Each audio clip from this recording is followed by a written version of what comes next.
Hello everyone, hope you are doing well. So we'll be continuing with the MCQ questions of genetics. So हमने 10 questions किए थे पिछली class में and अब हम next questions कर रहे हैं. So the next question is Mendelism is genetics of.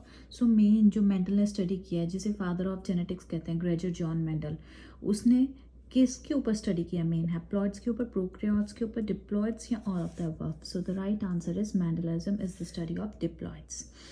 Next question is genotype क्या होता है? जीनोटाइप एक्चुअल में होता है genetic composition of an individual, ना ही वो जेनेटिक कॉम्पोजिशन किसी मेनी ऑर्गेनिजम्स. ये तो टर्म ही एब्सर्ड लग रही है. नेक्स्ट आती है प्लास्टिड्स के बारे में तो कुछ होता नहीं है genotypically. And then genotype of germ cell होता है, बट एक्चुअली जीनोटाइप होता क्या है? जेनेटिक कॉम्पोजिशन किसकी? किसी इंडिविजुअल की. जैसे हम कहें एक बंदा टॉल है, तो टॉल के लिए जीनोटाइप दो तरह के हो सकते हैं, capital T and small T, capital T and small T. So because हर एक इंडिविजुअल में दो जीन्स आते हैं, एक उसके पेरेंट्स से, एक उसके फादर से, एक उसकी मदर से. सो माइट बी फादर से कैपिटल टी आया और डोमिनेंट, बट मदर से कैपिटल और स्मॉल कोई भी आ सकता है. अगर दोनों में स्मॉल हैं तो वो बंदा ड्वार्फ होगा. सो जीनोटाइप होता है एक्चुअली जेनेटिक कॉम्पोजिशन क्या है उस पर्टिकुलर इंडिविजुअल की. नेक्स्ट आता है which technique is used by Mendel for hybridization. जो मेंडल ने बहुत एक्सपेरिमेंट्स किए थे किसके ऊपर? पी प्लांट के ऊपर, दैट इज कॉल्ड एज पाइजम स्टाइबम. सो उसमें कौन सी टेक्निक हाइब्रिडाइजेशन के लिए यूज़ की थी? इमैस्कुलेशन की थी. इमैस्कुलेशन होता है मेल पार्ट को रिमूव कर देना कोई भी प्लांट में से, एंड देन बैगिंग, उसे कवर कर देना. प्रोटोप्लास्ट फ्यूजन होता है दो प्रोटोप्लास्ट जिनके बाहर के सेल मेम्ब्रेन को रिमूव करके प्रोटोप्लाज्मिक फ्यूजन करना. And next last is both A and B. Of course Mendel ने क्या किया था? इमैस्कुलेशन किया था, मेल पार्ट को रिमूव कर दिया था, एंड देन बैगिंग की थी. So the right answer is D, that is both A and B. So next question, phenotypic ratio 3:1 proves. क्या प्रूव करता है? लॉ ऑफ डोमिनेंस है, सेग्रीगेशन है, इंडिपेंडेंट असॉर्टमेंट है, या क्रॉसिंग ओवर है. सो 3:1 रेशियो, आपको रेशियोज याद करनी पड़ेंगी हर लॉ की, क्योंकि उसके ऊपर क्वेश्चन आ सकता है. जैसे ये है कि ये पर्टिकुलर रेशियो किसके लिए है. सो 3:1 होती है लॉ ऑफ सेग्रीगेशन की, जिसमें कहते हैं कि हर एक गैमेट में जो भी जीन्स होते हैं हमेशा अलील्स पेयर में प्रेजेंट होते हैं. जैसे हम टॉल के लिए बात करें, पेयर में होते हैं. जब इसने एक गैमेट में जाना है, ये अपने आप को सेग्रीगेट करते हैं और सिर्फ सेग्रीगेट अलग करते हैं ताकि सिर्फ एक ही जा सके. डिपेंड करता है अब एग के अंदर कैपिटल टी जा रहा है या एग के अंदर स्मॉल टी जा रहा है. So that is law of segregation. अब 3:1 कैसे आई थी? जैसे हम कैपिटल टी का क्रॉस कराते हैं स्मॉल टी के साथ, दैट इज टॉल को ड्वार्फ के साथ कराते हैं. सो इसके गैमेट्स क्या होते हैं? Capital T. इसके गैमेट्स क्या होते हैं? Small T. सो हमारी F1 जनरेशन क्या बन जाएगी? Capital T small T. जब इसकी फर्दर हम क्रॉसिंग कराते हैं कैपिटल टी स्मॉल टी की, सो 4 बनते हैं इसमें, capital T capital T small T, capital T small T and small T. So ये तीनों तो होते हैं टॉल एंड ये होता है dwarf. So 3:1 is law of segregation. Which of the following is significance of dominance? Dominance होता है, law of dominance है. इसका मीनिंग होता है कि जो डोमिनेट करेक्टर होता है वो हमेशा एक्सप्रेस करता है अपने आप को नेक्स्ट जनरेशन्स में. So organisms with dominant gene are more vital.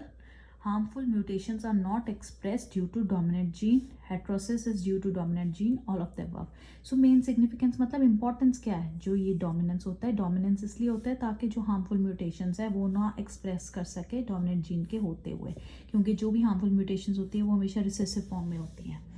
So next question है, ये बहुत इंटरेस्टिंग है. इस तरह के क्वेश्चंस आते हैं, तभी कहती हूँ मैं कि रेशियोज याद रखो. जब आप रेशियोज याद रखोगे, हर एक लॉ के बारे में याद रखोगे, तो आपको इन क्वेश्चंस को कंप्यूट करना इजीली आ जाएगा. So very important question. From a single ear of corn a farmer planted 200 kernels plant किए उसने, जिसमें से 140 टॉल आए एंड 40 शॉर्ट आए plants. The genotype of this their offsprings are most likely. अब देखो 140 टॉल है, 40 शॉर्ट है. सो जीनोटाइप क्या हो सकता है, आप देखो आपको टॉल के लिए क्या जीनोटाइप्स होते हैं, capital T capital T, capital T small T, small T small T. और रेशियोज क्या होती हैं हमेशा आपको पता होना चाहिए। अगर हम इनके फिनोटिपिक रेशियोज देखें तो 2:1 होती है, एंड जीनोटिपिक रेशियो देखें तो फिनोटिपिक रेशियो ये कैपिटल टी किस में प्रेजेंट होता है, 3:1 में। जीनोटाइप अगर हम देखें ये एक है, ये दो होते हैं, पीछे हमने यहाँ पे बात की। सो 3:1 रेशियो होती है। एंड अब इन्होंने कहा है 140 टॉल है, मतलब 200 में से कितना परसेंट टॉल है। 200 में से अगर हम 50% कहें तो 100 हो गए, एंड अगर हम 50 से ज़्यादा कहें परसेंटेज, मतलब कि अराउंड 70% कहें, तो वो क्या हो गए, capital T small T. So obviously genotype क्या हो जाएगा, capital T capital T capital T small T small T small T. क्योंकि बहुत कम आपने देखा शॉर्ट है, अगर होते बहुत ज़्यादा शॉर्ट, मतलब 50% होता है, 200 में से 100 शॉर्ट है एंड 100 टॉल है, तो हम कह सकते थे कि ऐसा जीनोटाइप आएगा, capital T capital T capital T capital T small T, या ऐसा भी आ सकता था। बट इस केस में क्या है, आपको पता ही है, जो लॉ ऑफ सेग्रीगेशन में हमने बात की 3:1 की फॉर्म में होते हैं, तो जीनोटाइप इस तरह का होगा। A useful process for determining whether an individual is homozygous or heterozygous, ये बहुत इंपॉर्टेंट क्वेश्चन है। ये सिंपली भी आ सकता है, ज़रूरी नहीं एमसीक्यू पॉइंट ऑफ व्यू से इंपॉर्टेंट है, क्योंकि इन क्रॉसेस के बारे में पूछ लेते हैं। अब इस क्वेश्चन में क्या पूछ रहे हैं कि किस से हम एक इंडिविजुअल की बारे में पता कर सकते हैं, उसके जीनोटाइप के बारे में, कि वो होमोजाइगस है। होमोजाइगस आपको पता है ये फॉर्म होती है या ये फॉर्म होती है, मतलब दोनों जीन्स जो हैं वो सेम तरह की हो, या वो हेट्रोजाइगस है। वो कैसे पता लगता है, मतलब जीनोटाइप एक्चुअली हमने पता करना है। जैसे सपोजिटली आप टॉल हैं, तो आपके अंदर कैपिटल टी है या कैपिटल टी स्मॉल टी है, वो कैसे पता चलेगा, दैट मीन्स जीनोटाइप कैसे पता चलेगा, क्रॉस ब्रीडिंग करके। क्रॉस ब्रीडिंग तो होता है जनरली क्रॉसिंग करनी, मतलब किसी भी इंडिविजुअल की एनी ऑफ द पेरेंट्स से क्रॉसिंग कर देनी। क्रॉस ब्रीडिंग का क्रॉसिंग कर देनी, बैक क्रॉस में होते हैं किसी भी पेरेंट से क्रॉसिंग कर देनी। सेल्फ फर्टिलाइजेशन होता है, सेम को हम रिपीटली सेल्फ फर्टिलाइज करा रहे हैं। टेस्ट क्रॉस होता है किसी भी रिसेसिव इंडिविजुअल के साथ क्रॉसिंग कर देनी, मतलब हम कैपिटल टी स्मॉल टी को अगर हम स्मॉल टी के साथ करते तो हमें पता चल जाएगा उसका जीनोटाइप क्या है, क्योंकि जो नेक्स्ट ऑफस्प्रिंग्स आएंगे उसमें उसकी क्लियर डिपिक्शन होगी। सो वेरी इंपॉर्टेंट, जीनोटाइप किसी भी प्रोसेस में हम इंडिविजुअल का कैसे पता कर सकते हैं, with the help of test cross. So the next question is which of the following is the unit of inheritance. ये तो आंखें बंद करके आपको आंसर आना चाहिए, genes are the unit of inheritance. Thank you students, and please like and subscribe my channel.